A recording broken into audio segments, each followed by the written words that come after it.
भोपाल के जंबूरी मैदान में कुछ दिनों पहले करनी सेना ने बड़ा आंदोलन किया था, जिसके बाद सरकार ने 22 सूत्रीय मांगों को लेकर एक समिति बनाई थी। वहीं इन मांगों को लेकर एक बार फिर करनी सेना परिवार के जीवन सिंह शेरपुर फिर मैदान में नजर आ रहे हैं।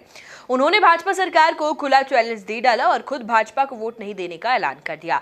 इन्हीं मुद्दों को लेकर जीवन सिंह शेरपुर से खास चर्चा की हमारे संवाददाता पवन वैष्णव ने। नमस्कार, एमपी न्यूज में आपका स्वागत है। आपके साथ मैं हूं पवन वैष्णव और इस वक्त हमारे साथ खास चर्चा में खास शख्सियत मौजूद है। जी हां, आपने सुना होगा कि कुछ लोग होते हैं जो अपने पद से अपना वर्चस्व जमाते हैं, तो कुछ लोग ऐसे भी होते हैं जो अपने कद से अपना वर्चस्व कायम रखते हैं।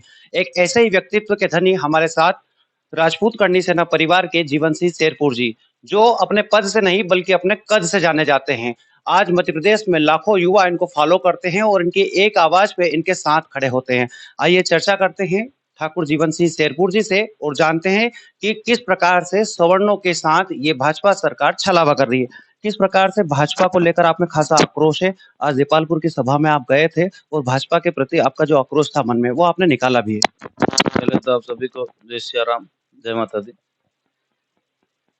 भाजपा खुद चाहती है कि उनका जो मूल वोटर है उनसे नाराज हो, हमें तो ऐसा प्रतीत होता है, इसलिए उनसे नाराजगी जायज है। 2018 से पहले इन्हें एट्रोसिटी एक्ट लेके आए थे।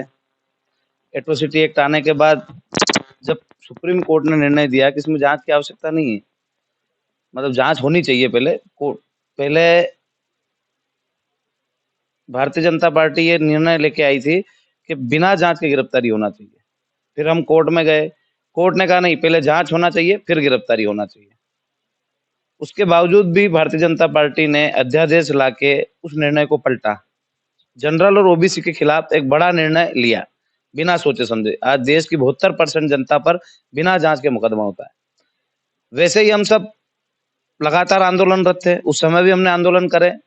2016 से हम लगातार आंदोलनरत है और जब भाजपा की सरकार रही तब भी आंदोलन करे। कांग्रेस की 15 महीने की सरकार रही, उसके बीच में भी हमने आंदोलन करा। इंदौर में एक बड़ी सभा करी, कांग्रेस सरकार थी तब भी हमने इन्हीं मांगों को लेके हमारा आंदोलन जारी रखा। अब जो कि भाजपा की सरकार थी, वापस हमने आंदोलन करा और 22 सूत्री मांगों को लेकर हम भोपाल में गए। लाखों की तादाद में जब वहां सर्व समाज के लोग एकत्रित हुए अपनी मांगों के साथ, अपने मुद्दों के साथ, और उसके बाद हमने भूख हड़ताल चालू करी 8 तारीख से।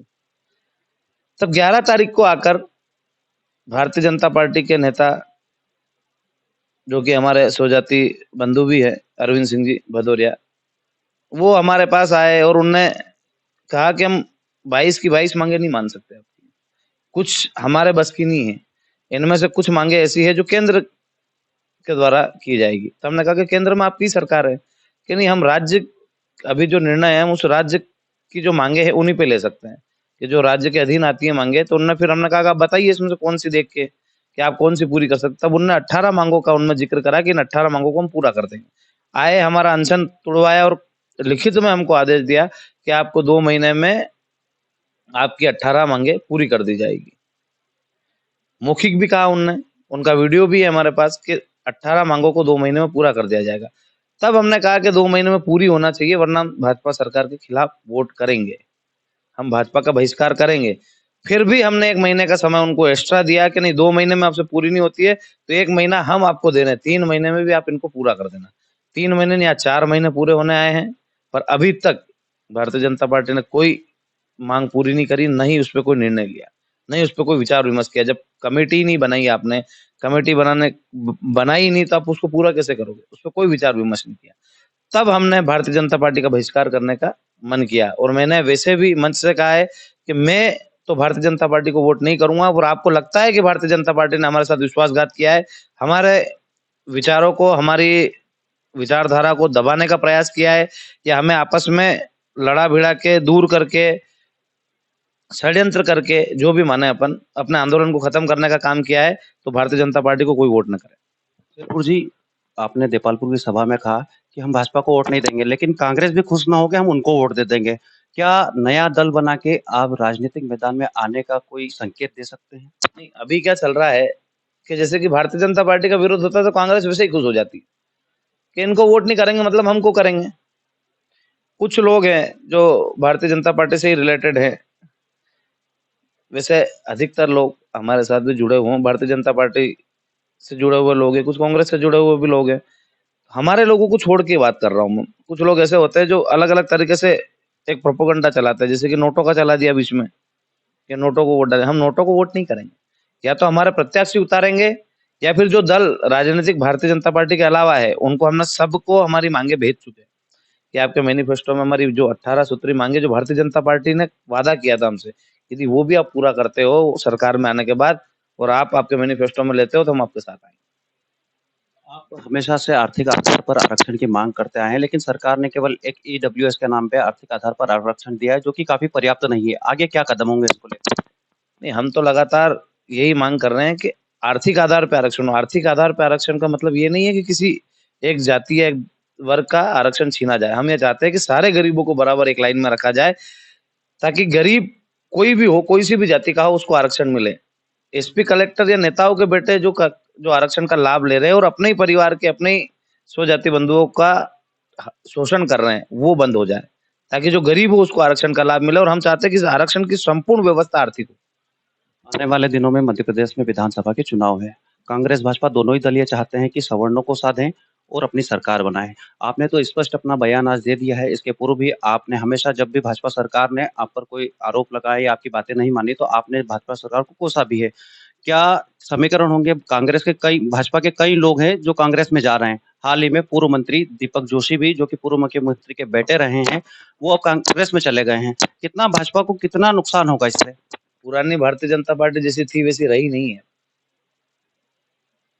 जिन मुद्दों को लेके भारतीय जनता पार्टी जनसंघ से भारतीय जनता पार्टी बनी, जिन मुद्दों को लेकर भारतीय जनता पार्टी आई, उन मुद्दों पे अडिग नहीं है। आज कार्यकर्ताओं की कोई पूछ परख नहीं है। आज आम कार्यकर्ता खुद मंथन करे भारतीय जनता पार्टी का कि उसकी पूछ परख है या नहीं है। उसका शोषण ही हो रहा है।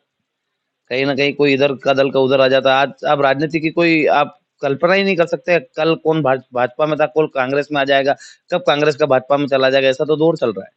हम इन चीज़ों में इन्वॉल्व होना ही नहीं चाहते, कौन किसमें था, कौन कहाँ है, कौन कहाँ जा रहा है, क्योंकि हमारे लिए तो सब एक जैसे ही हैं। किसी ने हमारा साथ नहीं दिया, किसी ने हमारी माँगों को पूरा नहीं किया। हम चाहते हैं कि जो हमारी माँगों को पूरा करे, उसको हम सिरताज पहनाएँ, उसके हम साथ जाएँ। तो जो हमारी बात मानेगा, हमने कांग्रेस को भी प्रस्ताव भेजा है, भाजपा को भेजा था, भाजपा पूरी कर नहीं पाई और अपने वादों से भी मुकर गई। अब कांग्रेस को भी भेजा है, यदि कांग्रेस उसके मैनिफेस्टो में लेती है, तो हम उसके साथ कंधे से कंधा मिला के लड़ेंगे। यदि नहीं लेती है, तो हम अपना दल बना के चुनावी रण में कूदेंगे, अपने लोगों को जिताएँगे भी सही और विधानसभा में भेजेंगे भी सही। मतलब किसी भी तरीके से आपने मन बना लिया है कि किसी भी तरीके से आप जो मांगे मनवाने को हैं, वो उनको माननी होगी, अन्यथा परिणाम कुछ और होंगे। हाँ, बिल्कुल। हम सब मिलके इस लड़ाई को लड़ेंगे, क्योंकि लाखों की संख्या में लोग वहाँ आए थे और इसी भरोसे से आए थे कि हमारी मांगे को सुना जाएगा, पूरी किया जाएगा। आंदोलन से पूर्व भी बहुत सारे अत्याचार हुए, हमारे बसों के परमिट कैंसल किए गए, हमारे लोगों को आने-जाने में परेशानियाँ दी गई, जैसे गाड़ियों को चेक करना, उनको इस प्रकार से चेक करना जैसे कि एक आम आदमी नहीं, एक आतंकवादी जा रहा है किसी आंदोलन में सम्मिलित होने, उस प्रकार से प्रताड़नाएँ दी गई। जो बसें हमने की थी आने-जाने के लिए, उनको परमिट निरस्त कर दिए गए, ग्राउंड में पानी की व्यवस्था तक नहीं करने दी, टेंट नहीं लगाने दिया इनने। इस प्रकार के कई प्रकार के षड्यंत्र किए थे, उससे तो हम गुस्सा थे ही सही, पर हमको राहत वहाँ मिली कि जब भारतीय जनता पार्टी के जो हमारे मंत्री हैं अरविंद सिंह जी भदौरिया, वो आए और उन्होंने कहा कि हम आपकी बातों को मान रहे हैं, सुन रहे हैं, आप इस आंदोलन को समाप्त करो। हमने एक क्षण भी नहीं सोचा कि हमको आंदोलन समाप्त करना है, क्यों करना है, हमको उसको आगे बढ़ाना चाहिए, इससे हमको वाह-वाही मिलेगी। पर हमारा मकसद ये था कि आंदोलन के माध्यम से यदि हमारी 22 में से 18 भी पूरी हो रही है और सरकार पूरी कर रही है, तो हम इसको पहले पूरा कराएँ। तब हमने 1 मिनट भी नहीं सोचा और उन्होंने लिखित में दिया हमको और मुड़ गए।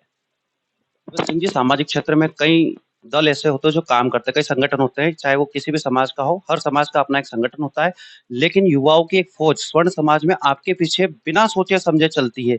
क्या कारण मानते हैं? जमुई मैदान में एक ऐतिहासिक कार्यक्रम आपने किया, जो मध्य प्रदेश का सबसे बड़ा आयोजन अब तक का था। कई सामाजिक संगठन है, राजनीतिक दलों के ले लो, चाहे किसी भी सामाजिक संगठन के ले लो, लेकिन युवाओं की एक फौज आपके पीछे क्यों है? बिना सोचे समझे नहीं चल रहे हैं, वो सोच समझ के चल रहे हैं। उनकी जो भावनाएँ हैं, उनको हम उठाते हैं। जैसे कि 5 सालों में रोजगार पे कोई सा दल नहीं बोला कि कितने रोजगार के अवसर सरकारों ने दिए, भले वो कांग्रेस सरकार रही हो और भारतीय जनता पार्टी रही हो। एक सिंगल वैकेंसी नहीं निकाल पाए उनका दर्द था, हमारे साथी है, उन्होंने कहा कि यदि रोजगार के ऊपर कोई नहीं बोलेगा तो कौन बोलेगा? तब हमने रोजगार की बात उठाई, अतिथि शिक्षकों की बात उठाई। हमने जितने भी ज्वलनशील मुद्दे थे मध्य प्रदेश के, सहायक सचिव हुए या 51,000 जो बैकलॉग पद खाली पड़े हैं, उनकी बात हुई। इस प्रकार की सारी माँगों को हमने इसलिए उठाया क्योंकि हम लोगों से जुड़े हुए हैं, ज़मीनी स्तर पे काम करते हैं, गाँव-गाँव तक जाते हैं और आम कार्यकर्ता हमारा जो हमें बताता है कि ये समस्या है, तो हम उसको हमारे आंदोलन में शामिल करते हैं और उसको पूरा कराने का काम करते हैं। तो एक आम व्यक्ति की जो दिल की आवाज़ होती है, यदि वो हर व्यक्ति तक जाती है, तो स कहीं न कहीं सब अपने को ठगा हुआ महसूस कर रहे हैं और इसीलिए सब हमारे साथ आ रहे हैं। आँख बंद करके नहीं चल रहे हैं, वो उनको विश्वास है कि ये लड़ाई हम लड़ रहे हैं और ईमानदारी से लड़ रहे हैं, उसमें विजय भी मिलेगी। ये अंतिम सवाल है मेरा। हर व्यक्ति जब सामाजिक जीवन में आता है तो उसका सपना होता है कि मैं भी सामाजिक जीवन में जीऊँ तो एक मेरा वीआईपी कल्चर हो, सामाजिक जीवन हो, सामंजस्यपूर्ण व्यवहार हो। लेकिन आपका व्यवहार सामंजस्यपूर्ण होते हुए आप अपने जो गाँव की भाषा है उसका प्रयोग मंचों से कर लेते हो। आपको कभी हिचकिचाहट महसूस नहीं होती? नहीं, जिस कल्चर में छोटे से बड़े हुए हैं, गाँव में रहे हैं, अभी भी गाँव में ही रहता हूँ। गाँव के लोगों के बीच में जिस भाषा का उपयोग करते हैं, उस पे तो गर्व महसूस होना चाहिए अपने को कि हाँ, अपन जिस जगह से है, उसकी इज़्ज़त नहीं कर पाएँगे, उस भाषा की इज़्ज़त नहीं कर पाएँगे, तो किसकी करेंगे? और वीआईपी कल्चर में हिंदी या इंग्लिश बोलना नहीं होता है कि आप हिंदी बोल रहे हो, इंग्लिश बोल रहे हो तो वीआईपी हो या उसको मेंटेन करने के लिए आप अपने से बड़े लोगों को उनको छोटा महसूस कराओगे। हम राजपूत परिवार में पैदा हुए हैं और हमारे यहाँ बड़ों को भी सम्मान दिया जाता है और छोटों को भी दिया जाता है और कोई कल्चर विशेष नहीं होता है वीआईपी या नॉर्मल, सब बराबर है और हमने हमें हमारे परिवार ने यही सिखाया है कि जो आपसे उम्र में बड़ा है वो बड़ा है और जो आपसे छोटा है वो आपसे छोटा है उम्र में। जाति के हिसाब से या धर्म के हिसाब से कोई छोटा बड़ा नहीं होता। और वीआईपी कल्चर की बात हुई तो ऐसा मैंने कभी महसूस भी नहीं करा और ना कभी मैं आगे मेरे जीवन में ऐसा लाना चाहता हूँ, मुझे वीआईपी कल्चर में रहना है। मैं कभी इसको महसूस ही नहीं कर पाया। जी, जो आम करनी सैनिक है, जो ज़मीन से जुड़ा हुआ है, उसको क्या संदेश और क्या मैसेज देना चाहेंगे? हम तो यही मैसेज देंगे अपने सभी भाइयों को कि यदि आपको लगता है कि भारतीय जनता पार्टी ने आपके साथ, हमारे साथ और जितने भी वहाँ करनी सैनिक सर्व समाज के आए थे, उनके साथ विश्वासघात हुआ है या आप अपने आप को ठगा हुआ महसूस कर रहे हो कि आपकी बातों को मानकर लिखित में देके आपके आंदोलन को खत्म कर दिया गया और वापस उस आंदोलन को दबाने के लिए कई प्रकार के षड्यंत्र और प्रयास किए जा रहे हैं। तो आपको उसको मुँह तोड़ जवाब देना पड़ेगा। अपनी अंतरात्मा से पूछिएगा एक बार कि क्या हम चुप होके सही कर रहे हैं? क्या हमें आवाज़ नहीं उठाना चाहिए? और यदि आज आपने आवाज़ नहीं उठाई तो मुझे नहीं लगता कि भविष्य में ये इस आवाज़ को कभी भारतीय जनता पार्टी उठने देगी। क्योंकि लोकतंत्र की पूरी तरीके से हत्या कर कर चुकी है भारतीय जनता पार्टी कि यदि आप किसी बात को लेके सरकार के पास जा रहे हो तो वो मान भी रहे हैं और उसको भ्रमित कर रहे हैं वापिस। मानने के बाद भी नहीं मान रहे हैं। तो ये युवाओं को सोचना पड़ेगा, ये बुजुर्गों को सोचना पड़ेगा कि क्या भारतीय जनता पार्टी सही नक्शे कदम पे चल रही है? यदि नहीं चल रही है अपनी पार्टी तो उसको सबक सिखाना पड़ेगा तभी उसको सही रास्ते पे आएगी। उसको सबक सिखाने के लिए इस अंगूठे का प्रयोग करना पड़ेगा और उसके खिलाफ करना पड़ेगा। ये थे राजपूत करनी सेना परिवार के मुखिया जीवन सिंह शेरपुर जी, जो कि खासे आक्रोश में है और जमपुरी मैदान में जो ऐतिहासिक कार्यक्रम हुआ था और किस प्रकार से सरकार ने आश्वासन देने के नाम पर झूठी घोषणाएं करके ये आश्वासन दिया था कि हम आपकी मांगे मान लेंगे। बावजूद उसके आज तक मांगे पूरी नहीं हुई है और भाजपा सरकार को लेकर खासा आक्रोश है और आज खुले मन से इन्होंने ये भाषण भी दिया है कि मैं तो भाजपा सरकार को वोट नहीं दूंगा, ना ही देने दूंगा।